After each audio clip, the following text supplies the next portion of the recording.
Isang gabi ng pagkakamali ang magiging dahilan upang maging mas malapit ang koneksyon ni na Christine at Brent.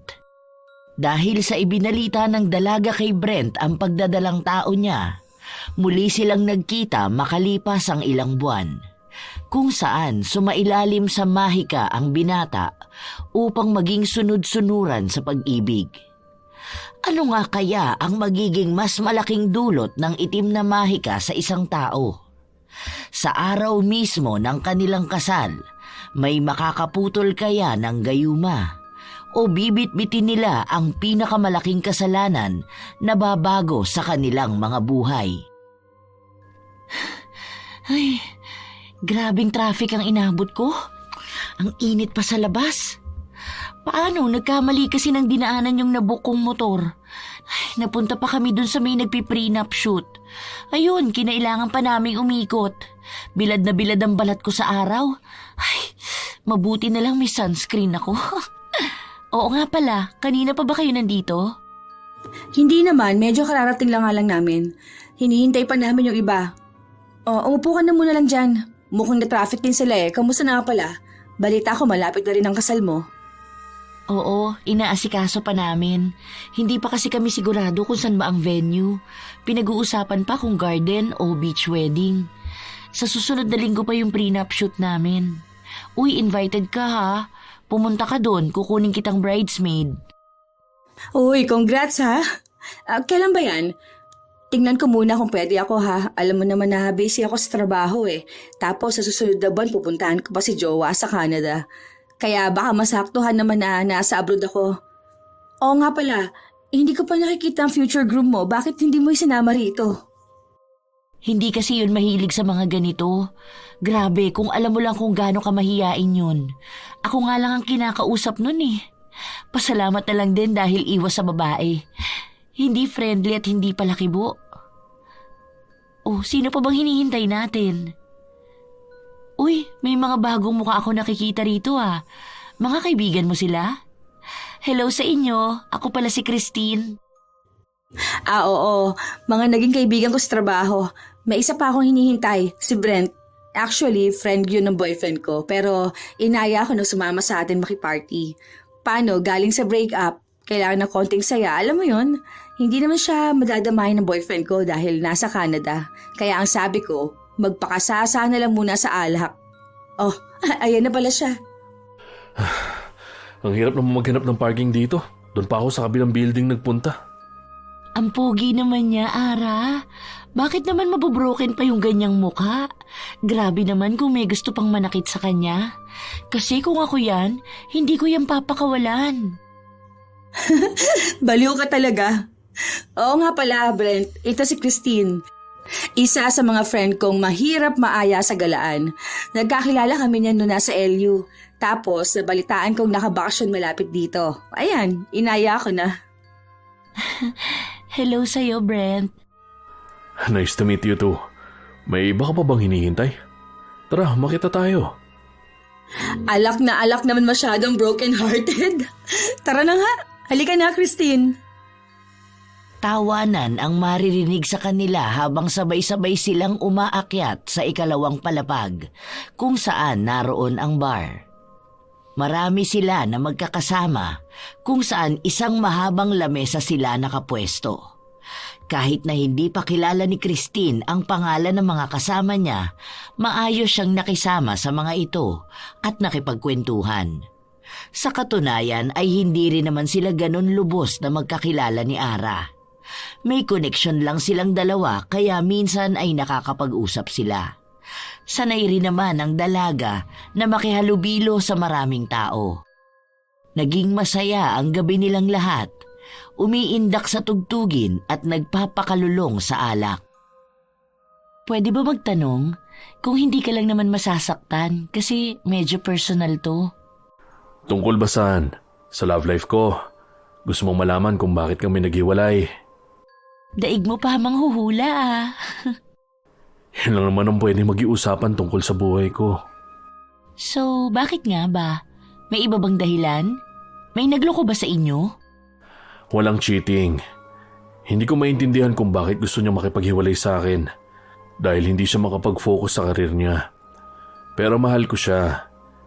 Kaya gagawin ko pa rin lahat para maibalik yun sa amin. 13 years yun. Hindi ko papayag na matapos lang dun. Malapit na kaming ikasal eh. Oh, sorry.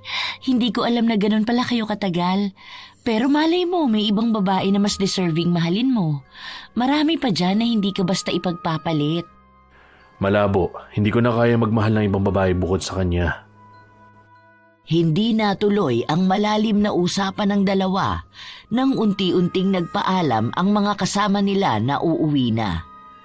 Napatakbo rin si Ara sa banyo upang sumuka. Ilang oras na rin naman silang nagpapakasaya kaya napagdesisyonan na nilang umuwi. Nasusuka talaga ako. Ang init ng sikmura ko. Umuwi na tayo. Napasobra ang inom natin. Baka mamaya magalit pa sa akin ng boyfriend mo kapag napahama ka pa. Paanong hindi ka malalasing, Brent?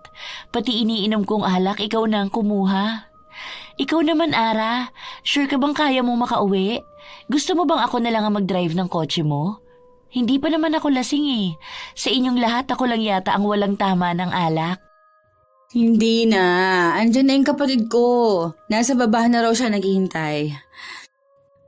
Siya na ang magdadrive para iuwi ako sa bahay. Ganun ba? Sige pala. Tara na, bumaba na tayo. Oh, magdahan-dahan ka lang baka malaglag ka. Hoy, isa-isang hakbang lang. Naku, tayong dalawa talaga ang gugulong dito. Saan ka ba sasabay umuwi, Christine? Kaya mo bang makauwi ngayon? Kung gusto mo, sumabay ka na sa akin. Doon ka na lang muna sa bahay matulog. May isang bakanteng kwarto naman kami. Hindi na. Magbubuk na lang ako. Malapit lang naman ang hotel ko rito eh. Okay lang ako. Huwag ka mag-alala. Ay, ayan ba yung kapatid mo? Ikaw yung kapatid ni Ara, no? Lasing na lasing. Mukha na bigla yata sa alak. Ingat kayo sa pag-uwi, ha? Dahan-dahan sa pagmamaneho. Ang bigat pala ng babae na yun. Sumakit ang braso ko. Sandali, anong oras na ba? Makakapag-book pa kaya ako nito? Ayoko naman mag-commute. Wala naman akong alam dito. Saan ka ba uuwi ngayon? Gusto mo bang sumabay na lang sa akin? Feeling ko hindi ako safe kapag ikaw ang magmamaneho. Lasing na lasing ka na. Ano ba yan? Mukhang ako pa maghahatid sa'yo pa uwi. Ano ka ba? Kaya ko magmaneho. Halika rito. Sumunod ka sa akin. Kunin natin ang kotse ko. Ang naalala ko, doon ako nag-park. Ay! Yan na nga ba ang sinasabi ko eh. Kaya mo magmaneho, sarili mo na nga lang kusa mo pang ibinabangga sa poste. Naku, delikado talaga. Akin na ang susi ng sasakyan mo. Ako na ang magmamaneho. Grabe naman kasi kung uminom ng alak. Walang nagawa si Christine kundi ang ipagmaneho ang binata pabalik sa kondo nito. Ang akala niya ay doon lang natatapos ang lahat pero hindi na kinaya ni Brent na maglakad mag-isa kaya inalalayan niya ito papasok ng kondo. Hinanap niya kaagad kung saan niya maaaring iwan ng binata. Napukaw naman ang atensyon niya ng kwartong nakabukas kung saan doon niya inihiga si Brent. Sabay silang bumagsak sa kama dahil hindi rin niya binibitawan ang binata. Bitawan mo na kaya ako. Masyado ka nang nawiwili sa pananansing mo sa akin, ha? Hoy, Brent. Oh, tingnan mo. Inilalapit mo pa talaga yung mukha mo sa akin. Gusto mo ba akong halikan? Napakaganda mo. Para akong nakakakita ng Diyosa na ibinigay ng langit para sa akin. Impluwensya na rin ng alak. Hinigit ng binata si Christine at mariin itong hinalikan. Hindi naman tumanggi ang dalaga. Ginantihan niya rin ito ng mas mapusok na halik. Naging mainit ang kanilang gabi. Pinagsaluhan ang sarap ng magdamag. Kinaumagahan, naunang nagising si Brent. Inalis niya ang pagkakayakap sa kanya ni Christine bago siya tumayo na hawak ang ulo. Bad trip naman. Bakit ba ang dami ko ininom na alak kagabi? Anong oras na? Late na ako. Hindi ko na naman napuntahan si Prim sa bahay nila. Paano namin maayos ang relasyon namin? Sino ba tong katabi ko? Sandaling nagising si Christine. Inangat niya pa ang kumot na bumabalot sa katawan niya bago siya umupo. Gising ka na pala? Anong oras na ba? Hindi na ako nakabalik sa hotel ko. Umalis ka na ngayon! Ha? Ganun na lang yun? Kung paalisin mo ako ngayon, parang hindi ka nakiusap sa akin kagabi na magstay muna ako sa tabi mo. May nangyari pa sa atin. Pwede ba? Masakit ang ulo ko! One night stand lang ang nangyari sa atin. Impluensya lang yun ng alak. Umuwi ka na sa inyo. Dahil baka naghihintay na sa'yo ang sinasabi mong fiancé mo.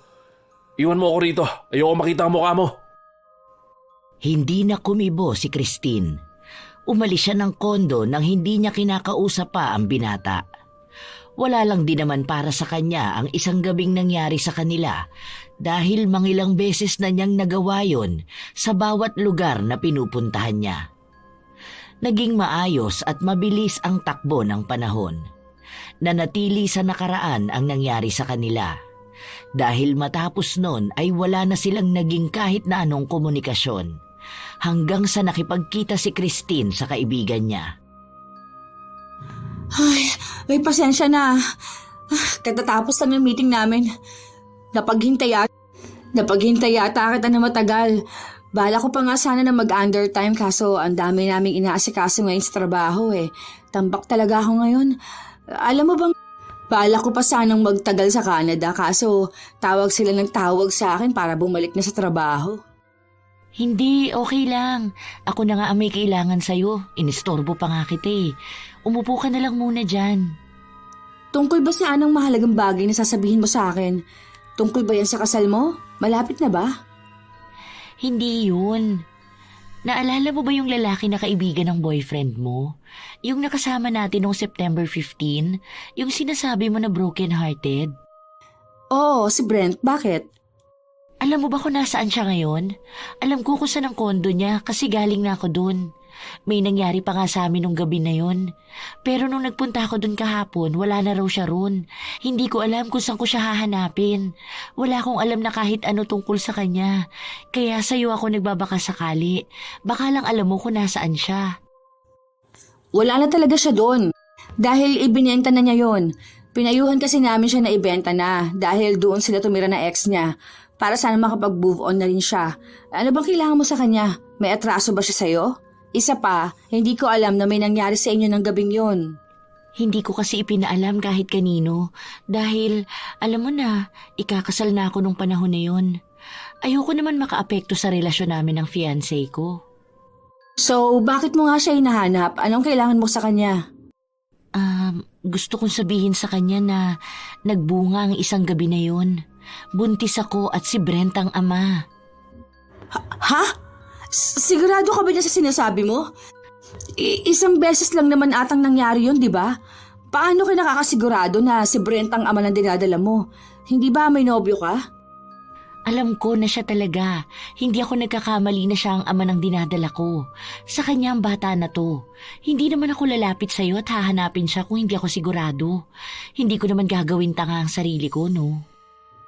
Ang gulo. Naguguluhan ako sa mga sinasabi mo. Kung totoo man na buntis ka, anong balak mo kapag sinabi mo sa kanya? Paano yung fiancé mo? Ikakasal ka na, Christine. Sa katunayan, hindi na matutuloy ang kasal namin. Nang malaman niyang ibang nakabuntis sa akin, nakipaghiwalay siya. Oo, gets ko naman. Naiintindihan ko kung bakit hindi niya ako matanggap. Ayokong ipalaglag ang bata. Anak ko pa rin ito, Ara. Kaya gusto kong panindigan kung ano man ang nabuo sa isang gabing pagkakamali na nangyari sa amin ni Brent. Kaya please, tulungan mo kung makausap si Brent.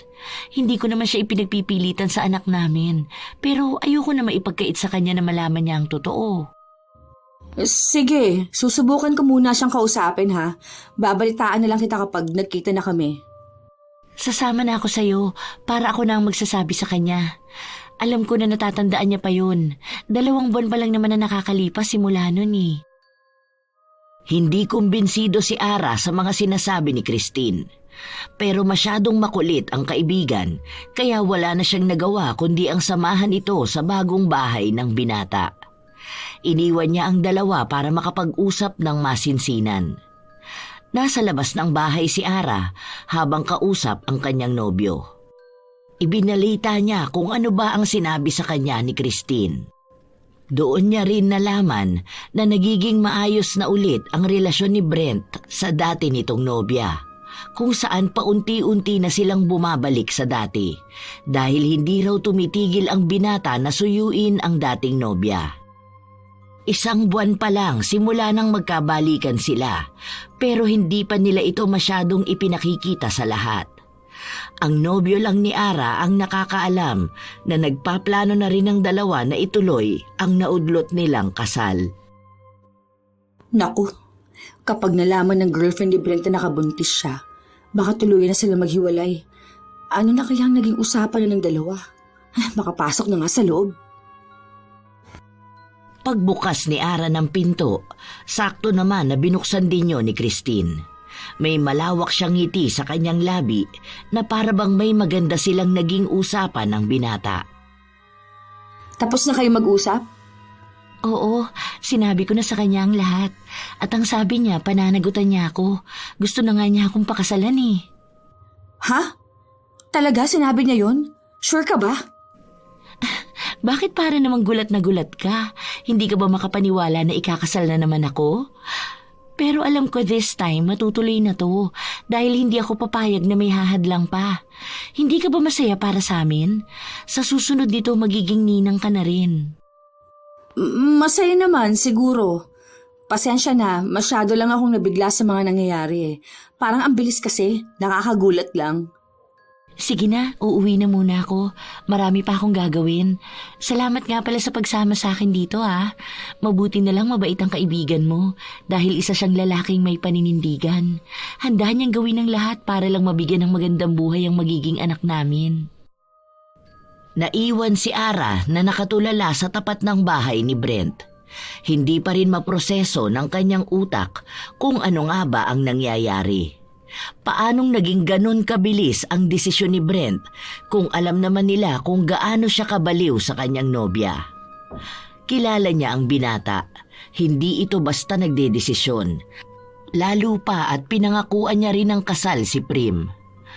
Nais munang kumpirmahin ni Ara ang mga nangyayari kaya pumasok siya sa loob at naabutan ng binata na tila ba may malalim na iniisip. Brent, pwede mo tayo mag-usap? Iwan mo muna ako. Wala akong balak makipag-usap sa kahit sino. Gusto ko lang pag-usapan natin ang tungkol sa inyo ni Christine. Kasi sinabi niya sa akin na... Mahal ko si Christine. Mahal ko si Christine. Umalis ka na rito. Ayos ka lang ba? Bakit parang may kakaiba sa'yo? Si Christine lang ang gusto kong pakasalan. Siya lang ang babaeng mahal ko. Mangilang beses pang itinulak ni Brent ang kaibigan para makalabas ng bahay. Paulit-ulit niyang binabanggit na mahal niya si Christine at tila ba nawawala sa kanyang sarili. Ilang beses pang kumatok sa pinto ang dalaga pero hindi siya pinagbubuksan. Kaya sinabi niya sa kanyang nobyo ang mga nangyari. Dahil matalik na kaibigan ng kanyang nobyo si Brent, maaaring ito lang ang kayang kumausap sa kanya. Sa nagdaang mga araw, nabalitaan na lang ni Ara na nagsasama na sa iisang bubong sina Christine at Brent. Labis ang pagtataka kung paano naging ganon kabilis magdesisyon ang lalaki. Lalo na at duda maging si Ara sa dinadala ni Christine. Kahit sabihin na magkaibigan sila, hindi sila lubos na magkakilala. Kung nagawa ni Christine na magkaroon ng isang gabing pagkakamali kay Brent habang may nobyo siya at ikakasal na sila, paano kung may ibang lalaki pa bago si Brent? Ngunit ang binata lang ang napili niyang umako ng ipinagbubuntis niya. Mga bagay na patuloy bumabagabag kay Ara. Gumagawa siya ng sarili niyang hakbang para mabisto ang itinatago ng kaibigan, kaya nagpanggap siya na para bang wala lang ang lahat. Happy New Year, Brent and Christine. Kamusta na kayo? Happy New Year din. Maayos naman kaming dalawa. Masaya kami. Grabe pala mag-alaga si Brent, no? Kasi bawat oras, pinaparamdam niya sa akin na mahal niya kami ng future baby namin. Lahat ng hiling ko at kaartihan ko sa pagbubuntis, naku, na ibibigay niya. Brent, ayos ka lang ba? Bakit parang nawawala ka sa sarili mo? Siguro puyat lang yan at pagod. Gusto mo bang magpahinga muna, asawa ko? Sige na, pumasok ka na sa kwarto. Hayaan mo na muna kami ni Ara dito. Walang pagdadalawang isip, napasunod ni Christine ang binata. Pumasok kaagad ito sa loob ng kwarto nang hindi man lang kinakausap si Ara. Isang dagdag alalahanin dahil sa unang pagkakataon, ganun lang kabilis siyang manipulahin ng isang babae. Sigurado ka bang ayos lang si Brent? Ang dami kasing pagbabago sa kanya. Hindi siya ganun. Madaldal at masayahin siyang tao. Ilang taon na kami magkakilala dahil sa nobyo ko. Kahit nung naghiwalay sila ng long-term girlfriend niya, hindi siya naging ganyan eh. Madalas lang na mainitin ang ulo niya. Para kasi may kakaiba eh, hindi ko maipaliwanag. Nakaka-offend naman ang mga sinasabi mo. Anong pinapalabas mo? Nagbago ang ugali ni Brent dahil sa akin? Hindi ko naman siguro kasalanan na ayaw niyang makipag-usap sa ibang tao. Ang gusto niya kasi, ako lang ang nakakakita ng saya niya. Hindi ba pwede yung ganon? Nagbabago siya para sa pamilyang binubuo namin. Hindi naman porket kaibigan siya ng boyfriend mo, kilala niyo na talaga siya ng lubusan. Pati ang boyfriend ko ayaw na niya makausap. Doon pa lang may kakaiba na eh. Imposible dahil ilang taon na sila magkaibigan. Simula pa ng mga bata sila. Sanggana nila ang isa't isa. Kaya paanong ganun kabilis na mag-iba ng timpla si Brent? Dahil alam ko kung ano mga pinagsasasabi ng boyfriend mo kay Brent. Nababasa ko ang mga chat niya. Alam mo bang sinasabi ng boyfriend mo na paano ako papatulan ni Brent hindi naman ako maganda? Sa tingin mo ba matutuwa siya kapag nabasa niya na minamaliit ng iba ang babaeng mahal niya? Siguro kahit ikaw maiintindihan mo ko. Dahil ba hindi ako kasing ganda ng ex ni Brent, magdududa na kayo kung bakit niya ako pinatulan?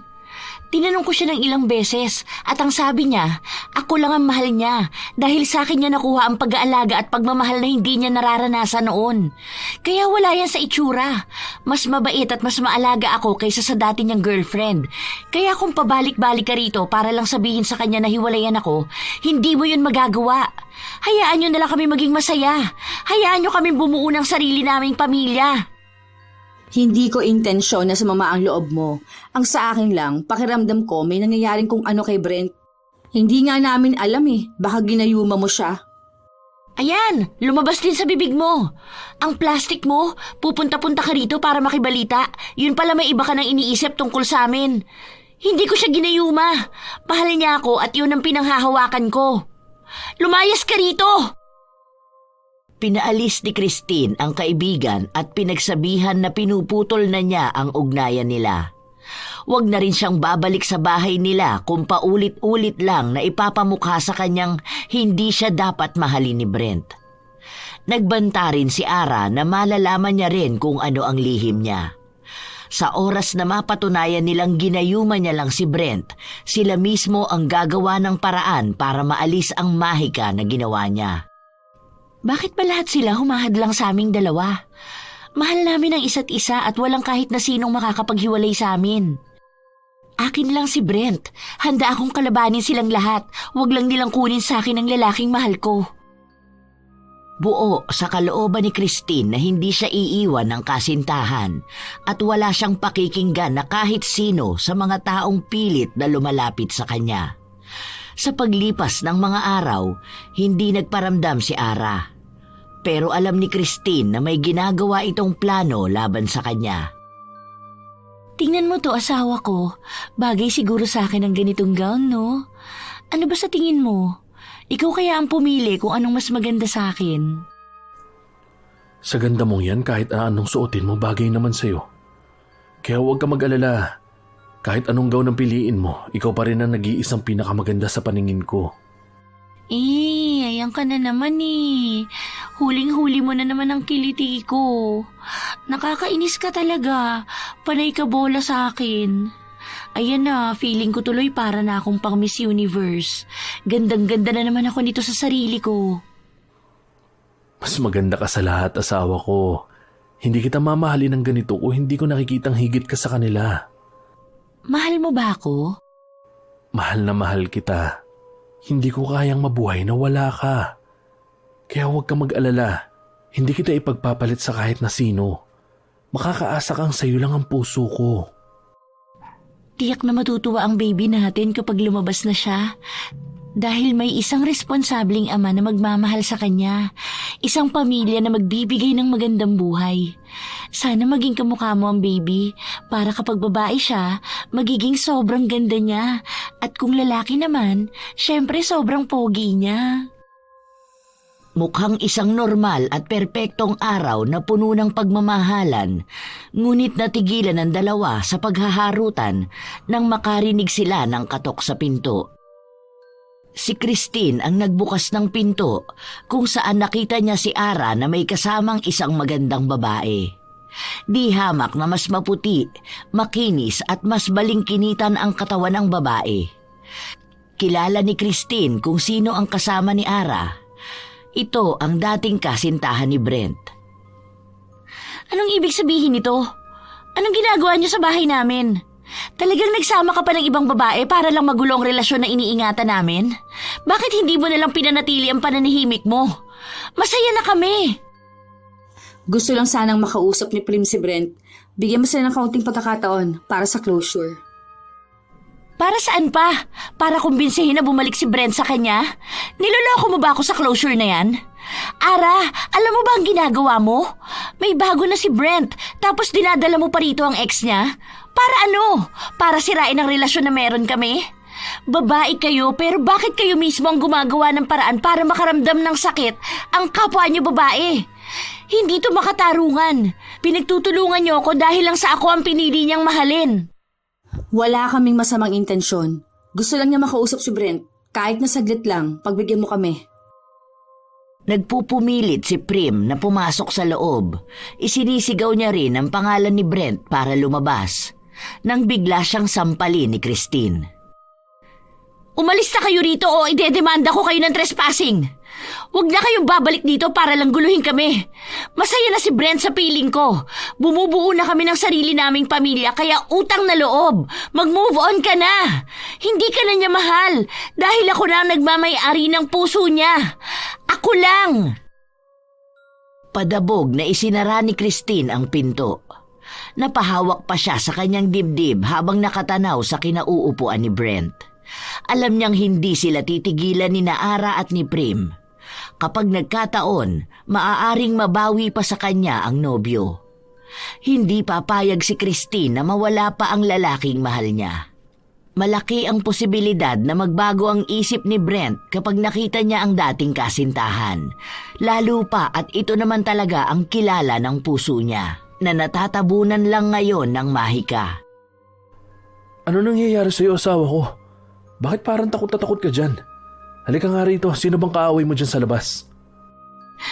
Asawa ko, inaaway ako ng mga kaibigan mo. May mga nagpunta rito para paghiwalayin tayong dalawa. Huwag mo ko iiwan, ha? Huwag kang sasama sa kanila. Ako lang dapat ang mahal mo. Kami lang ni baby ang pipiliin mo, di ba? Ano bang sinasabi mo? Hindi kita iiwan. Sa ilang tumitibok ang puso ko. Ipangako mo sa akin na walang kahit na sino ang makakapagpabago ng isip mo para pakasalan ako. Ipangako mong ako lang ang pipiliin mo kahit na anong mangyari. Oo, ikaw lang at wala nang iba. Hindi magbabago ng kung sino ang pagmamahal ko sa'yo. Sa mga salitang binitawan ng binata, napanatag si Christine. Alam niya na malakas pa rin ang bisa ng gayuma na ginamit niya sa binata. Hindi ito basta-bastang mawawala dahil lang sa pagsulsol ng ibang tao. Ngunit kailangan pa rin mag-ingat ng dalaga dahil may malaking epekto pa rin kay Brent kapag nalaman niyang nasa ilalim siya ng mahika. Ilang beses na bumalik sina Prim at Ara pero hindi ito pinagbuksan ni Christine. Humihingi na rin siya ng tulong sa barangay para ipagtabuyan ng dalawa palayo. Lahat ng bagay na maaaring makapagpaalala kay Brent sa dati niyang kasintahan ay inalis ni Christine. Sinunog niya ang mga litrato nila. Kontrolado niya ang lahat sa binata. Hanggang isang araw, nakatanggap ng tawag ang dalaga. Hello? Bakit pa tumawag ka pa sa akin? Gusto ko lang ipaalam sa iyo na may kumukontra sa gayuman na ginawa mo sa iyong nobyo. Alam mo na ba yon? Mag-iingat ka lalo't na't paubos na ang bisa niyan. Kilala ko na kung sino ang mga yon. Mga buwisi talaga, hindi na kami tinigilan. Hindi na lang sila maging masaya para sa amin ni Brent. Alam ko na gagawin nila ang lahat para lang maalis ang gayuma sa kanya. Pero naniniwala akong mas malakas pa rin ang ginawa mo. Hindi naman nila kayang labanan ng malakas na ritual na ginawa ko. Pero binabalaan kita. Alam mong 3 buwan lang ang bisa ng gayuma. Sa oras na mawala na yan ng bisa, babalik na si Brent sa dati niyang kaisipan. Hindi mo na siya magagawang paikutin sa mga kamay mo. At ang kapalit ng pagmamahal na yan ay ang labis na suklam na mararamdaman niya sa'yo. Mag-iingat ka palagi sa mga desisyon mo, Iha, dahil ikaw ang sasalo niyan. Oo na, ako nang bahala. Basta pagtibayin mo ang gayuma. Hindi nila pwedeng mabawi si Brent. Ako lang ang nagmamay-ari sa kanya. Hanggat hindi natatapos ang kasal, hindi sila maaaring lumapit sa fiancé ko. Dahil sa nalaman ng dalaga, gumawa na siya ng mas mabilis na hakbang para makalayo sa mga taong sumisira ng relasyon nila. Ilang linggo na lang din ang nalalabi para mamanipula niya ang binata. Kailangan niyang gumawa ng mas mabilis na hakbang para hindi na makawala pa ang minamahal. Marami na siyang naging plano at lahat yon ay magaganap sa lalong madaling panahon. Yes, please. Pakisettle na lang po lahat. March 10 ang kasal namin. 2 araw na preparasyon lang ang ibinigay niya para sa mag-aayos ng kanilang kasal. Ang orihinal nilang plano sa kasal ay gaganapin sa Disyembre, ngunit ngayon na maraming sagabal sa plano niya, kailangan niyang magmadali. Dagdag pa ang sinabi sa kanya ng matanda na may hangganan lamang ang bisa ng gayuma. Kung hindi agad magaganap ang kasal, baka wala nang mangyari kapag nakabalik na sa dating katinoan ang kasintahan. Asawa ko, excited ka na ba sa kasal natin bukas? Wow, ang pogi naman yan. Kaya ang daming naiinggit sa akin eh. Ang pogi ba naman ng asawa ko? Mamatay silang lahat sa inggit dahil itong pogi na to ang mismong baliw na baliw sa amin. Sila ang dapat na mainggit sa akin dahil magiging asawa ko ang pinakamagandang babae sa buong mundo. Hindi na ako makapaghintay na makasama ka magpalaki ng ating mga anak. Sus! Ayan ka na naman ah. Tara na nga, kailangan pa nating matapos ang prenup shoot natin. Oo nga pala, naimbitahan mo na ba ang pamilya mo na magpunta sa kasal? Bukas na kamo yun ah. Basta sila lang ang papapuntahin natin dahil alam mo naman na maraming nagagalit sa akin. Hinihintay na lang nila ang invitation. Hindi kasi nila alam kung saan ba sila pupunta. Paano ang mga magulang mo? Naimbita mo na ba sila? Nasabihan ko na sila, pero hindi ko alam kung pupunta sila sa kasal ko. Alam mo naman na may sama sila ng loob sa akin, di ba? Ayos lang kahit wala sila. Ang mahalaga, nandun tayong dalawa. Dahil tayo naman ang magsasama habang buhay, di ba? Ha, asawa ko? Kung iniwan ka na ng lahat, asahan mong hindi ko yung gagawin sa'yo. Kakampay mo ako sa lahat. Nagpatuloy ang pagsasagawa ng plano para sa magiging kasal nila kinabukasan. May halong kaba na nararamdaman si Christine dahil baka biglang may humarang sa kanila, pero naniniwala pa rin siya sa mga pangako ng kanyang nobyo na kahit anong mangyari ay siya lang ang babaeng mamahalin niya. Natapos ang araw nila. Nagkaroon ng iba't ibang kuha ng litratong nagpapakita na ikakasal na nga silang dalawa. Nakapagbigay na rin ng paunang bayad si Christine sa mga nag-ayos ng kasal. Para maging mas pulido at ligtas na mairaraos ang kasalan, nilimitahan niya lang ang maaaring makapasok sa loob. at ipinababawal na makapasok si Ara o ang dating kasintahan ni Brent. Kinabukasan, maagang nagising si Christine. Walang paglagyan ng tuwa dahil ito na ang araw na pinakahihintay niya. Sinisiguro kong matutuloy na ang kasal na ito. Hindi ako papayag na paulit-ulit akong iiwan ng mga lalaki sa araw mismo ng kasal namin. Si Brent na ang huli. Siya lang ang makakasama kong harapin ang buhay may asawa. Huwag ka mag-alala, baby, dahil ipapanganak ka sa masayang pamilya. Makikita mo kung gaano kamahal ng daddy mo ang mami mo. Asawa ko, andiyan ka ba sa loob? Buksan mo nga muna ang pinto. Sige na please, gusto kita makita. Oh, bakit nandito ka? Mamaya pa tayo magkikita, nag-aayos pa lang ako. Hinihintay ko pa yung makeup artist. Ikaw masyado mo naman akong namimiss. Magkasama naman tayo kagabi, di ba? Dito na lang muna ako. Gusto kita makita. Hindi ko kinakaya kapag wala ka sa tabi ko. Pakiramdam ko mababaliw ako. Ikaw lang ang gusto ko nakikita. Ikakasal na nga tayo, pinapakilig mo pa ako lalo. Sige na nga, dyan ka na nga muna umupo. Oh, ayan na pala yung makeup artist. Sandali lang, asawa ko ha. Mag-aayos lang muna ako. Dyan ka lang ha. Hintayin mo na tong matapos. Bakit kailangan mo pa mag-ayos? Maganda ka naman na. Palagi naman ako maganda sa paningin mo. Kahit yata nakanganga akong matulog, gandang-ganda ka pa rin sa akin. Kailangan ko mag-ayos dahil kasal natin to. Para mas maganda makita sa picture. Para naman may ipagmalaki rin ako sa mga lumalait sa akin, no? Ay, sige na nga. Baka lalo ko ma-in love kapag nakita kitang sobrang ganda. Mabaliw pa ako lalo. Baka diretsuhanin mo na agad. Sira ka talaga. Nakakainis ka. Pinapakilig mo ako masyado. Sige na, dun ka na muna kasi. Nagsimula na ang araw nila. Habang inaayusan si Christine, nakatingin lang sa kanya si Brent. Para bang ayaw alisin ng binata kahit saglit ang paningin niya sa dalaga. Sa katunayan ay labis ding ipinagtataka ng makeup artist ang inaasta ng lalaki.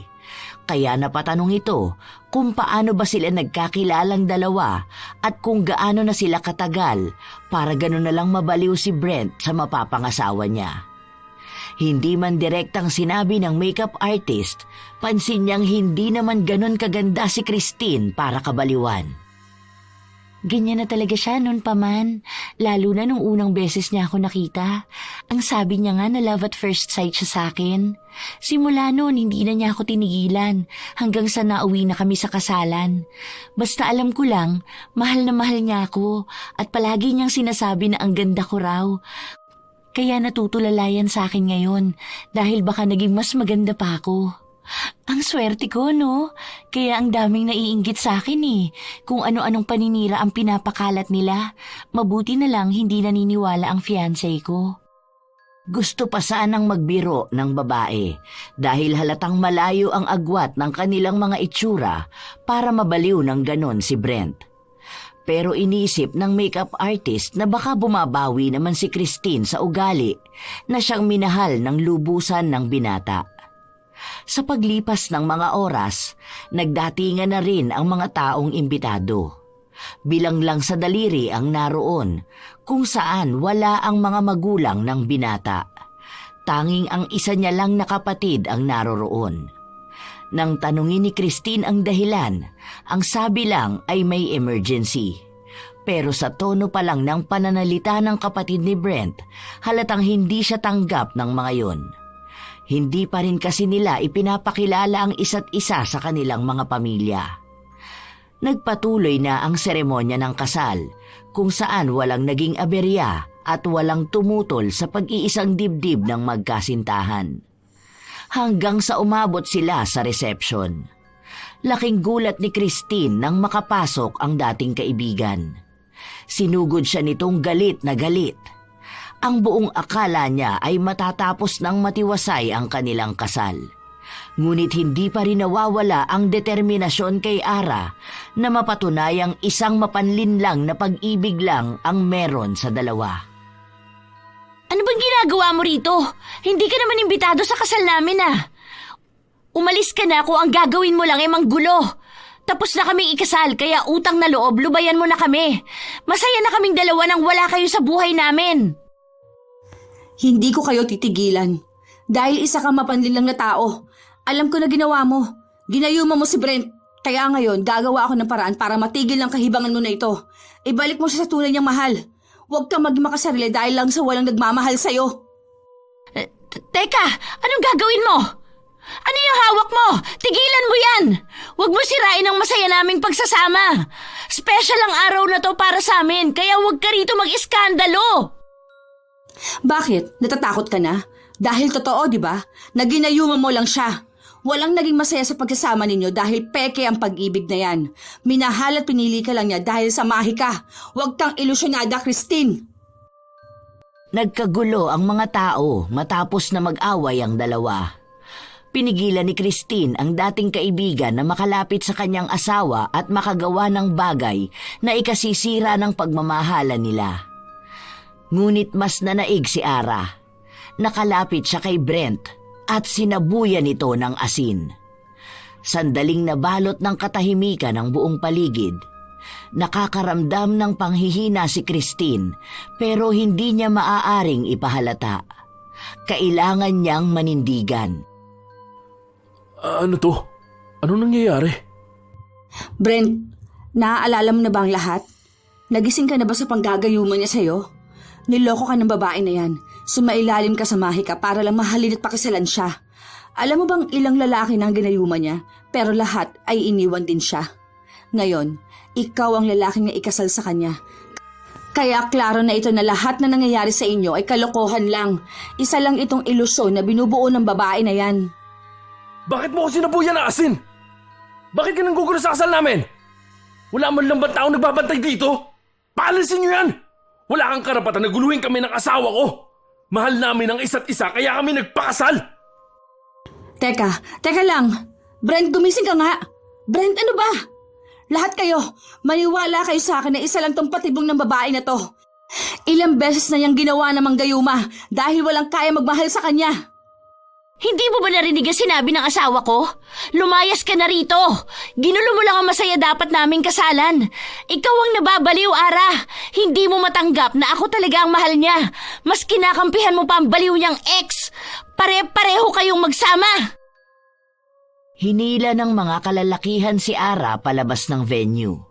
Si Christine naman ay pinagpagan ang mga asin na nasa katawan ng kanyang asawa. Sa totoo lang, nakaramdam ng kaba si Christine dahil inakala niya na magigising at matatauhan ang kanyang asawa dahil sa pagsaboy ng asin. Mabuti na lang at nanatili pa rin ang pagmamahal sa kanya nito. Panibagong buhay para sa kanila. Lumipat sila ng bahay kung saan walang makakakita at makakahanap sa kanila. Nais nilang mamuhay ng payapa, labas sa mga taong kumokontra sa pagmamahala nila. Noong una, akala ni Christine ay tunay na ang nararamdaman sa kanya ng asawa, ngunit dumating ang araw na hindi niya inaasahan. Pwisit naman! Bakit wala bang pagkain dito?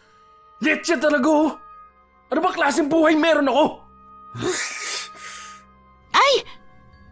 Ano ka ba naman, mahal? Bakit mo naman ibinato ang kaldero? Hindi pa ako nakakapagsaing.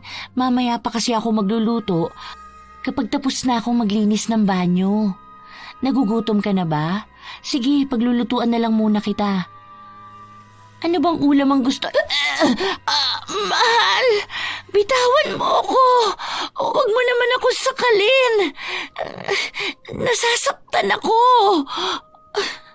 Pwede bang huwag kang pakalat-kalat dito sa bahay? Naaalibadbaran ako kapag nakikita ko ang mukha mo. Buisit na buisit ako! Kung alam mo lang kung paano kumulo ang tugo ko kapag naririnig ko ang boses mo at idagdag mo pa ang mukha mo para bang kinasusuklaman ko ang buong pagkatao mo! Ano bang nangyayari sa'yo? May problema ka ba? Naiinip ka na ba rito sa bahay? Baka gusto mo magpakasyon muna tayo. Mahal, please, Huwag ka naman ganito sa akin. Paano aaliwala sa utak ko kung ikaw lang din naman na makikita ko kapag umalis ako? Ano ba namang buhay meron ako? Araw-araw ko nakikita ang pangit mong pagmumuka. Para akong pinarurusahan ng mundo. Bakit ganyan ka magsalita sa akin? Hindi ka naman ganyan nun Hindi mo ba alam na naririnig ka rin ng baby natin? Gusto mo bang yan ang makita niya paglabas niya? Masaya naman tayong magkasama. Sino bang taong nagbibigay sa'yo ng masamang impluensya? Hanggang ngayon ba naman iniisip mo na buntis ka? Ang tagal na natin nagsasama. Nananaginip ka pa rin na may laman niyang sinapupunan mo. Gumising ka na sa panaginip mong yang Christine. Makaalis na ka muna sa bahay na to. Nabubwisit lang ako sa kaartihan mo. Ganito na ang madalas na asta sa kanya ni Brent. Kahit sa pagtulog ay hindi na siya tinatabihan. Pansin niya rin na sa tuwing titingin sa mga mata niya ang asawa, suklam lang ang nababakas niya. Dahil sa takot na baka masira ang kanilang pagsasama, nagpunta si Christine sa dating nagbigay ng gayuma sa kanya. Nais niyang bigyang ayos pa ang unti-unting nalalamatan na relasyon nila ng kanyang asawa. Pwede mo pa ba ulit akong tulungan? Hindi ko alam kung anong nangyayari sa asawa ko. Wala na siyang pagmamahal para sa akin. Galit na galit siya sa tuwing nakikita ko. Madalas niya akong saktan. Pati ang mga pananalita niya, masyado nang dumudurog sa puso ko. Hindi naman siya dating ganun. Pakiusap, tulungan mo ko. Alam mo ang dahilan kung bakit ganyan kanya pakitunguhan, Christine. Dahil wala na ang bisa ng gayuma. At ang pagmamahal na nararamdaman niya sa iyo noon at mga ilang beses na bilang ng galit ang kapalit. Sumailalim siya sa mahika. Kaya lahat ng pinaparamdam niya sa iyo ngayon ay kung ano nararamdaman niya bago mo siya nagayuma. Kung hindi ka niya mahal ngayon, ang ibig sabihin ay hindi ka naman talaga niya minahal noon. Matagal mo nang alam ang ganito, Christine, dahil hindi lang ang asawa mo ang nabigyan mo ng gayuma. Tulungan mo kung maibalik siya sa dati. Basta, gawin mo ang lahat para mahalin niya ako ng totoo. Sige na, kahit magkanong bayad pa ang kailangan mo. Gusto ko yung totoo na, yung hindi na kailangan magwakas ang pagmamahal niya sa akin. Ginawa na natin yan noong nakaraan, pero wala naman nangyari, hindi ba? At ang pinakamalakas na gayuma na ang ginagawa mo sa kanya. Kaya nga pinakasalan ka niya. At ang pinapagawa mo sa akin na mahalin ka niya ng tunay, hindi ko kaya yun. Walang may kayang gawin yan sa isang tao dahil ang tunay na pagmamahal ay kusang nararamdaman. Kung mamahalin ka niya, hindi mo na kailangang magmakaawa sa mahika. Pero gusto kong mahalin niya ako habang buhay. Gusto ko, akin lang siya. Iyon naman na siya, Christine. Pinakasalan ka na niya. Nakabuklod na ang mga kaluluwa ninyong dalawa. Kaya hindi na kayo mapaghihiwalay pa. Iyon na lang ang panghawakan mo. Sikapin mo na lang na makuha ang pagmamahal niya sa tamang paraan. Dahil hindi naman na siya makakawala sa kasal na mayroon kayo. Kung magagawa ka niyang bigyan ng pag-ibig, maaayos mo ang relasyon niyo. Pero kung ipapagawa mo sa akin yun, pasensya ka na, hindi ko kaya. Bigong umuwi si Christine sa kanilang bahay, kung saan naabutan niyang may pares ng sapatos sa labas. Pambabae yun, kaya alam niyang may ibang babaeng nasa bahay nila. Mabibigat ang yabag niyang pumasok sa loob ng bahay, kung saan niya naabutan sa akto ang asawa niyang nakikipaglandian sa ibang babae, sa loob pa mismo ng kanilang kwarto. Walang yakang babae ka! Malandi ka! Mga agaw ka ng asawa! Dapat sa'yo kinakalbo! Ahas ka! Ahas! Ano ba, Christine? Bitawan mo nga siya. Baka masugatan mo pa maganda niyang muka. Pagbihis ka na at umalis. Mamaya na lang tayo mag-usap. Iwasan mo tong baliw kong asawa. Ano bang ginagawa mo, Brent? Binababoy mo ang kasal natin. Nagsama ka ng ibang babae sa bahay natin. Hindi ka ba nahihiya? At ngayon, siya pa ang kinakampihan mo? Ako ang asawa mo. Dapat maging tapat ka sa sinumpaan nating pagmamahalan. Nahihiya ako. Nahihiya ako na ikaw ang pinakasalan ko. Alam mo, kaya ako pabalik-balik dito dahil lang sa kasal na mayroon tayo, pero hindi dahil mahal kita. Gusto ko na makalaya sa'yo, pero hindi ko magawa. Dahil sa tuwing nakikita ko ang pagmumukha mo, nabubuhay sa akin ng galit. Gusto kitang patayin kung alam mo lang. Nanginginig ang laman ko sa tuwing nararamdaman kong presensya mo. Brent, parang awa mo na. Ayoko na. Nasasaktan ako. Bitawan mo ko. Bakit ba hindi mo ako kayang mahalin? Dati naman mahal na mahal mo ko. At ang sabi mo, ako ang pinakamagandang babae na nakita mo. At ako lang ang nag-iisang mamahalin mo. Hindi mo na ba maalala mga pangako mo sa akin? Hindi ko alam kung bakit ko yan nasabi. Dahil ang alam ko lang sa ngayon, nagsisisi ako na ikaw ang pinakasalan ko. Hindi ko maalala kung kailan kita pinili. At hindi ko sasabihin na ikaw ang pinakamagandang babaeng nakita ko. Alam mo kung ano ang totoo?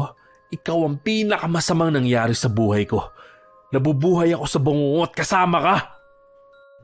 Hindi inaasahan na naitulak ni Brent si Christine, kung saan tumama ang ulo niya sa kanto ng lamesa. Bahagyang nahilo ang babae, lalo na at naramdaman niya na may dugong umaagos galing sa kanyang noo.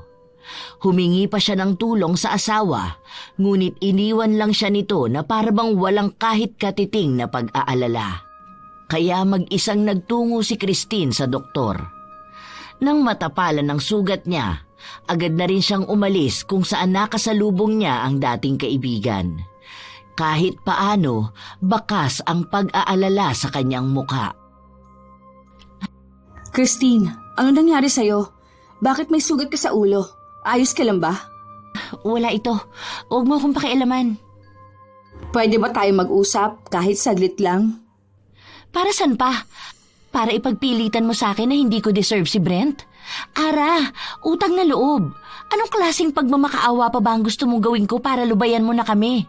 Malayo na kami Masaya na kaming bumubuo ng sarili naming pamilya. Mahal namin ang isa't isa. Kaya sana naman, hayaan mo na kami. Mahal niyo ang isa't isa pero sa ibang babae nagmamakaawa si Brent. Alam mo na ba yon, Christine? Binabalik-balikan niya si Prim. Gusto niya magkabalikan sila pero hindi niya magawa dahil nakatali kayo ng kasal. Madalas na sila magkita. Alam ng puso niya kung para kanino ba talaga ito tumitibok. Hindi mo yon pag-aari, Christine. Hindi ikaw ang mahal niya. Sana magising ka sa katotohanan na yon. Hindi totoo yan. Mahal na mahal ako ng asawa ko at hindi niya ako ipagpapalit sa kung sino man. May nagiging problema kami, oo, pero sa akin siya umuuwi. Huwag ka nang magbigay pa ng kung ano-anong kasinungalingan para lang masira ang pagsasama namin. Nararamdaman ko pa rin ang init ng pagmamahal niya sa akin. Pinanghahawakan ko ang sinumpaan naming pagmamahalan. Hindi ko kayo sinisira dahil ikaw ang sumira sa sarili mo. Hindi mo maamin na kaya ka lang niya pinakasalan dahil sa gayuma. Ngayon na nawala na ang bisa nun, galit na lang ang natitira sa'yo. Hanggang kailan ka magbubulag-bulagan, Christine? Hindi kailanman mananatiling tapat ang pag-ibig na sumailalim lang sa mahika. Kahit pa sabihin mong pinagbuklod kayo ng kasal, magkaiba ang pamimilit at ang tunay. Tumahimik ka na! Galit ka lang sa akin at naiinggit ka dahil masaya na ang buhay ko. Ayaw mo lang ako maging masaya kaya pinagpipilitan mong ako lang ang nagkamali rito eh. Kung tunay kang kaibigan na may malasakit sa akin, sana hindi mo hinahayaan na landiin ni Prim ang asawa ko. May malasakit ako sa'yo, kaya ayokong umabot ka sa puntong hindi mo na alam kung ano pa ang pagmamahal dahil masyado ka na nagpapakabaliw sa gayuma. Walang kahit na sino magpapagising sa'yo sa maling pag-ibig, kundi ang sarili mo mismo. Naging sarado ang tenga ni Christine sa pakikinig. Nagmadali siyang umuwi sa kanila para kahit paano ay mabawasan ang bigat ng dibdib niya. Ayaw niyang maniwala na niloloko siya ni Brent at bumabalik na ito sa tunay niyang mahal. Sa paglipas ng mga araw, mas tumitindi ang galit na nararamdaman sa kanya ng asawa. Ilang beses na niyang nasasaktan si Christine at kahit na anong gawin niya ay hindi niya mabawi ang pagmamahal na pinapangarap niya. Sa halip na pagmamahal ang makuha niya, galit ang ibinibigay sa kanya. Madalas na wala si Brent sa bahay nila at nababalitaan na lang niya na kasama na nito si Prim. Masakit man, pinipili ni Christine na huwag paniwalaan ang mga ito. Napapadalas na rin ang pag-iyak niya, nawawala ng gana kumain. Nangangayayat siya at nagiging sakitin. Ngunit mas mahalaga pa rin sa kanya ang pag-ibig ni Brent. Saan ka naman ang galing? Sa babae mo na naman? Hindi ko alam kung bakit may mga malalanding lingkis ng lingkis sa taong may asawa na. Bakit ba hindi mo siya maiwan? Ano bang nakita mo sa kanya na wala sa akin? Ibinibigay ko naman ang lahat sa'yo ah! Hindi ko lang siya basta babae. Siya ang dapat kong kasama sa bahay. Sa kanya dapat ako nangako ng wagas na pagmamahal sa harapan ng altar. Pero hindi ko yun magawa dahil isang araw nagising na lang ako na ikaw ang katabi ko. Hindi ko maalala kung paano at kailan kita minahal. Bakit ba ayaw mong maniwala na ako naman talaga ang mahal mo? Ako ang pinili mo. Dahil wala nga ako nararamdaman kahit nakatitig. Hindi kita mahal, hindi kita minahal at hindi kita mamahalin. Tagos sa puso ang mga salitang binitawan ni Brent. Nang araw din na yon ay bumalik si Christine kay Manong Kulas para magmakaawa na gawan ulit siya ng gayuma. Sinubukan ulit siyang bigyan pero sa halip na tumalab yun, mas lalong naging agresibo at mainitin ang ulo ni Brent. Para siyang isang mabangis na hayop na nakawala. Hindi siya kayang pakalmahin ni Christine at hindi rin siya nito makausap ng mahinahon. Bakit ngayon ka lang umuwi? Saan ka galing ha? Nakikipagkita ka ba ng patago sa lalaki mo ha? Ha? Ano ba? Brent, nasasaktan ako. Wala akong ibang lalaki. Hindi ako nakikipagkita kung kani-kanino. Ano ba yung sinasabi mo? Subukan mo lang talagang makipagkita sa lalaki mo. Kapag nahuli ko kayo, sisiguraduhin ko sa'yo makakarating ka ng impyerno nung wala sa oras. Pumasok ka na sa loob! Palandi-landi ka dyan sa labas. Hindi na kita maintindihan. Ayaw mong manlalaki ako, pero hindi mo naman ako tinatrato ng tama. Ikaw ang nanloloko sa akin, pero ayaw mo ako makahanap ng iba. Nararamdaman ko nagsiselos ka, kasi mahal mo ko, di ba? Bumabalik na ba ang pagmamahal mo sa akin? Ano nang nararamdaman mo? Sabihin mo lang na ako ulit ang mahal mo. Handa kitang patawarin sa mga ginawa mo. Ano nararamdaman ko? Galit! Hindi ako nagsaselos. Iniiwas ko lang ang sarili ko sa kahihiyan dahil hindi ganyang kapangit na mukha ang manloloko sa akin. Buwan-buwan na lang ba? Buntis ka? Nauna pang mga anak si Prim? Samantalang nauna ka nabuntis, hindi ba? Ilang beses mo na ba yung sinabi sa akin? Tingin mo ba magagawa mo akong mapasunod dahil lang sa bata? Naghintay si Christine na maging epektibo ang gayuma, ngunit walang nangyari. Nagalit pa siya nung una kay Manong Kulas, ngunit pinaalala sa kanya na wala na siyang magagawa pa sa relasyon nila ng asawa niya. Pinalala niya lang ang galit na nararamdaman nito sa kanya. Sa paglipas ng panahon, nagkaroon ng anak si Brent kay Prim na mas hindi kinakaya ni Christine. Dahil siya ang kasama, siya ang tinuturing na asawa, pero sa iba masayang bumubuo ng pamilya. Parang naroon lang siya dahil sa koneksyong hindi nila maputol-putol. Lumipat na tayo ng bahay. Papatawarin kita pero iwan mo ang babae mo. Piliin mo kami ng anak mo. Buntis ako, Brent. Buwan-buwan na lang ba buntis ka? Nauna pa mga anak si Prim. Samantalang nauna kang nabuntis, hindi ba? Ilang beses mo na ba sinabi sa akin? Tingin mo ba magagawa mo akong mapasunod dahil lang sa bata? Pumili ka! Kami nang magiging anak mo o ang babae mo! Dahil kung mahal mo kami, iiwan mo sila! Huwag mo akong tanungin dahil baka masaktan ka lang sa magiging sagot ko. Tumabi ka nga sa dinadaanan ko. Baka kung ano pa magawa ko sa'yo. Maiwan ka dyan sa bahay. Mag-ilusyon kang buntis ka para hindi kita iwan. Tuluyang umalis ng bahay si Brent. Hindi na napigilan pa ni Christine na humagulgol ng iyak dahil kahit na anong pilit at pagmamakaawa niya, siya lang ang nasasaktan kahihintay na mahalin siya ni Brent. Sa pagkakataong ito, inimbitahan ni Christine ang dati niyang kaibigan na magpunta sa bahay nila. Hindi naman tumanggi si Ara dahil matagal na niyang nais na makausap ng masinsinan ang dating kaibigan. Nagsisisi na ako sa ginawa ko. Oo na, inaamin ko ng ginayuma ko si Brent. Dahil gusto ko lang naman na may magmahal sa akin. Gusto ko magkaroon ng isang masayang pamilya. Mali ba yun? Alam mong maling-mali yun, Christine. Hindi mo kailanman mauutusan ng isang pusong piliin ka, lalo kung may iba naman tong minamahal. Alam kong hindi lang si Brent ang ginayuma mo. Maraming lalaki dumaan sa buhay mo. At hindi ko alam kung ilan sa kanilang sumailalim sa gayuma para lang piliin ka. Hindi lang siya. Oo na, inaamin ko na. Marami pa sila, pero lahat sila iniiwan ako kapag nawala na ang bisa ng gayuma. Ang akala ko kapag pinaramdam ko sa kanilang mahal ko sila, hindi na nila ako ipagpapalit sa iba. Pero pare-pareho lang sila eh. Dahil mahal ka lang nila kapag may bisa pang mahi ka. Hindi yun magiging tunay kahit na anong gawin mo. Bakit mo ba kasi ginawa yan? Bakit kailangan mong pilitin ng ibang tao na mahalin ka? Tapos kayon, mas lalo pang problema na naikasal na kayo ni Brent. Dahil gusto ko ring maging maganda sa paningin nila. Ang gusto ko, ako naman ang piliin. Akala ko nung natuloy ang kasal namin ni Brent, matutuloy na rin niyang piliin ang pamilyang binubuo namin.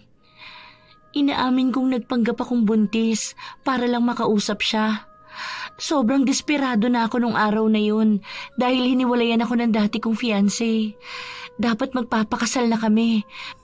Pero nagising siya isang araw na wala na ang bisa ng gayuma. Muntik na niya akong mapatay sa galit niya. Tapos bigla kong naalala nung binanggit mo si Brent. Totoong may nangyari sa aming dalawa, kaya nakahanap ako ng idadahilan na buntis ako.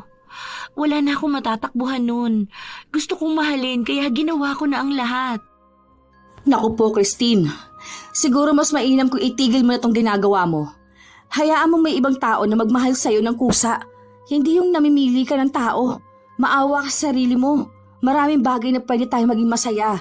Hindi lang sa pagmamahal ng isang tao natin mahahanap yun.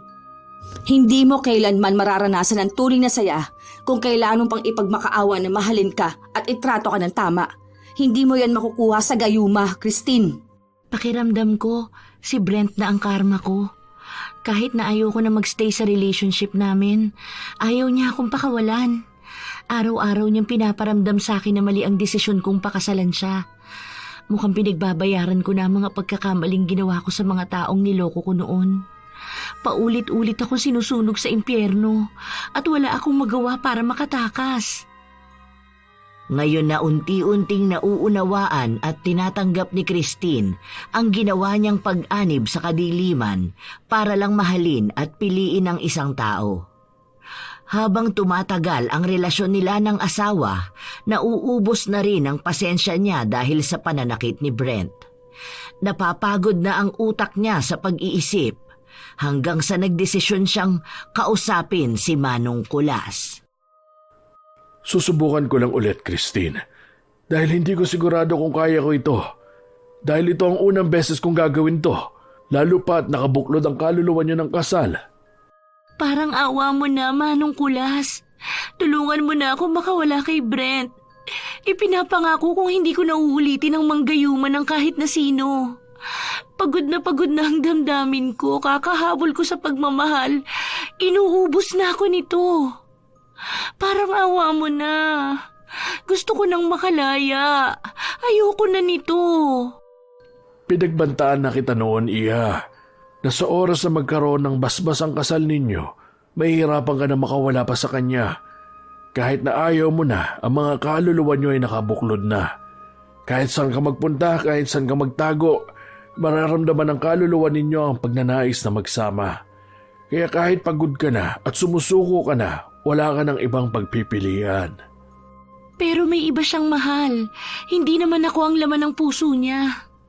Parang awa niyo na, tulungan niyo ko. Ito ang pinakamalaking pagsisisi na nagawa ko sa buhay ko. Pinagpilitan ko ang pagmamahal na ito, pero gusto ko nang makalaya. Ubus na ako. Awang-awa na ako sa sarili ko. Sinubukan ng matanda ang lahat ng nalalaman niya upang mapaghiwalay ang dalawang kaluluwa na pinagbuklod ng mahika. Ngunit kahit na anong gawin niya, nahihirapan siyang gawin yun. Hanggang kailan ko ba dapat pagbayaran ng karma ko? Pagod na ako. Wala akong natitira pa sa sarili ko. Ayoko na. Utang na loob. Ayoko na. Tama na to, please naman. Nagsisisi na ako sa mga ginawa ko. Gusto ko na magkaroon ng bagong buhay. Huminto sa tapat ng bahay si Christine. Hinang-hina ang katawan. Namumugto ang mga mata sa kaiiyak. Gusto niyang tumakbo palayo, ngunit hindi na magawa ng mga paa niyang makalayo sa asawa. Ganito pala ang pakiramdam kapag wala ng pag-asang natitira. Kung ano yung sayang nararamdaman ko noon kapag maraming lalaking nagkakandara pa sa akin dahil sa paggamit ko ng gayuma. Ganun naman ako kung magdusa ngayon. Ang hirap sampalin ng karma. Hindi mo basta matatakbuhan. Ano ginagawa mo dyan sa labas ng bahay? Alam mo bang kanina pa kita hinihintay? Ano, nandiyan ba ang lalaki mo ngayon? Nasaan siya, ha?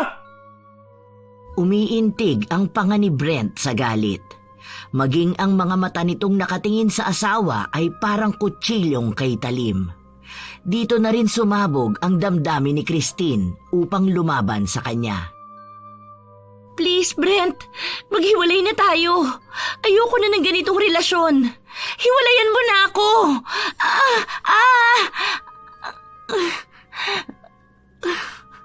Anong sinabi mo? Nakikipaghiwalay ka sa akin? Para saan? Para malaya ka mambiktima ng ibang lalaki? Hindi ka pa ba masaya na mag-asawa na tayo? Di ba ito naman ang pangarap mo? Ito ang gusto mo, ang hindi tayo magkakahiwalay. Andito na tayo, nabubuhay ka na sa pantasya mo. Alam mo nakatali ang mga kaluluwa natin, kaya hindi tayo magkakahiwalay. Dito ka lang! Brent, ano ba? Bitiwan mo ko. Ayoko na. Pagod na ako sa pananakit mo. Hindi ito ang gusto ko. Hindi ka pwedeng umayaw. Paninindigan natin magsasama tayo. Bakit ngayon ka ba natatakot? Unti-unti ka lang namang sinisingil sa mga kasalanan na nagawa mo. Hindi ba gusto mo na nakakabaliw na pag-ibig? Ito na yung Christine. Ito na yung mismo. Gusto kong mahalin, pero hindi sa ganitong paraan. Hindi mo naman ako totoong minahal. Pabayaan mo na ako. Hanggang kailan ko ba dapat pagbayaran ng pagkakamali ko?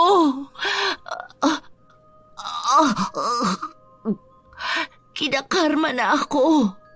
Ano pa bang kulang? Titigilan lang kita kapag namatay ka na. Pero tandaan mong kahit sa kamatayan, pagbabayaran mo ang mga ginawa mo! Huwag mo akong tingnan ng ganyan, Brent. Natatakot ako sa'yo. Ito ang tingin ng pag-ibig, Christine. Hindi mo ba gusto kapag ganito ako magmahal? Bumagsak sa sahig si Christine. Hirap makahinga dahil sa pagsakal sa kanya ng asawa. Habang nanlalabo ang mga mata niyang nakatingin kay Brent, pansin niyang balot ng kadiliman ang buong mata ng asawa. Hindi na si Brent ang kaharap niya.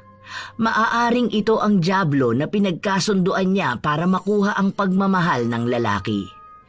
Mukhang inuunti-unti nang kinukuha ang kanyang kaluluwa upang pahirapan. Nagpapatuloy ang mahigpit na hawak ni Brent sa kanyang leeg. Nakakapanghina at kinakapos siya ng hininga. Pilit man siyang magmakaawa, tanging nakakikilabot na pagtawa lang ang naririnig niya mula sa asawa. Wala nang nakikitang pag-asa si Christine. Ang iniisip na lamang niya ay matapos na ang lahat ng paghihirap niya. nang bigla na lang may kung anong malamig na tubig ang bumuhos sa kanilang dalawa at ilang saglit pa ay bumagsak sa lapag si Brent. Christine, ayos ka lang ba?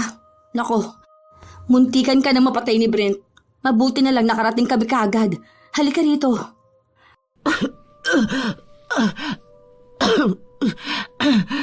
Salamat, Ara. Hindi ko inasahan na pupunta ka rito. Ang akala ko ito na ang katapusan ko. Nakakatakot siya. Pakiramdam ko hindi na si Brent ang kaharap ko. Oo, kasama ko si Prim. Kagagaling lang namin sa albularyo. Nagpapatulong kami kung paano ka namin mailalayo kay Brent.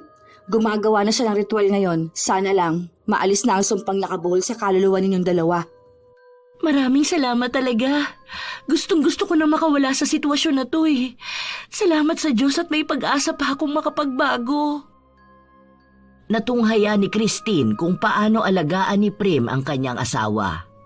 Nawala ng malay si Brent dahil na rin siguro sa lakas ng puwersa ng itim na kapangyarihang bumalot sa kanya.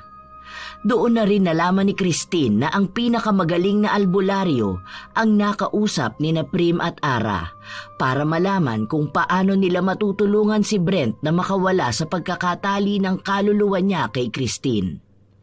Nahihirapan na rin kasi si Prim sa kalagayan nila, lalo na kapag magkasama sila ni Brent dahil halos bangungutin ang lalaki kahahanap sa presensya ng asawa niya.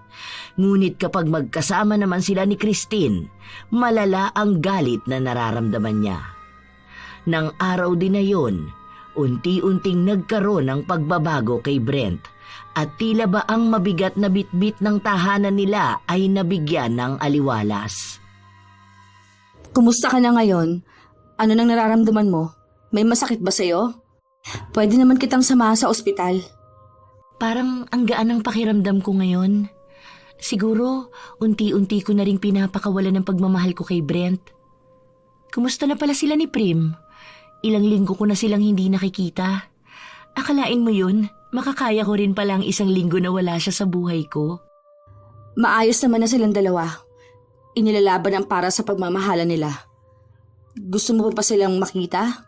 Pwede ko naman silang papuntahin dito o hindi kaya samahan na lang kita sa kanila. Kahapon kasi kausap ko si Prim. Ang sabi niya na sana maging maayos ka na at matanggap mo na ang nangyayari. Hindi raw siya galit sa'yo pero sana huwag mo nang gawin ulit yan sa ibang tao. Salamat, pero hindi na muna ako makikipagkita sa kanila. Pinapaasikaso ko na rin ang annulment naming dalawa para talagang wala na kaming maiiwang koneksyon para sa isa't isa. Aalis na rin ako at magpapakalayo-layo. Basta mag-iingat ka palagi. Tandaan mo ang mga aral na nangyari sa'yo. Sa dami ng mga taong naagabyado mo noon dahil sa kagustuhan mong mahalin, sana makuha rin nilang nararapat na kapayapaan sa puso at utak nila. Salamat. Makakaya ko rin to. Ang dami kong natutunan sa mga nangyari sa akin. Hindi ko alam kung saan ba ako dapat na magsimula. Magsimula kang kilalanin ang sarili mo. Simulan mo kung paano mo mas mamahalin ang pagkatao mo. Dahil doon mo makikita kung ano ba ang klase ng pagmamahal na gusto mo. Hindi na kailangan ng sapilitan. Kung saan hindi ka na muling magpapakalulong sa itim na mahika. Nagising si Christine sa katotohanan dahil sa mga salitang sinabi ni Ara. May pagmamahal pa siya para sa dating asawa, ngunit kailangan niyang mabuhay na sarili niya naman ang iniisip. Sa dami ng lalaking nakapiling niya at nagamitan niya ng gayuma, tanging si Brent lang ang nagbigay sa kanya ng matinding aral. Noon, kapag nasasaktan siya sa isang lalaki, gagamitan na niya ng gayuma ang susunod na biktima niya. Hanggang sa nakalimutan niya na siya pala mismo ang biktima ng sarili niyang pagkakamali. Susubukan niya ulit bumawi sa sarili at maghintay na dumating ang tamang pag-ibig na hindi na kailangan pang balutin ng kasinungalingan. Ang kwentong ito ay isang orihinal na likha at hindi hango sa anumang sikat na issue, balita o pangyayari sa kasalukuyan. Anumang pagkakahawig sa mga totoong tao, kaganapan o sitwasyon ay nagkataon lamang at hindi sinadyang itugma sa mga aktwal na pangyayari. Ang mga karakter, lugar at mga detalye sa kwento ay produkto ng malikhaing pagsulat at walang layuning magpahiwatig ng opinyon at anumang koneksyon sa mga kasalukuyang issue o individual.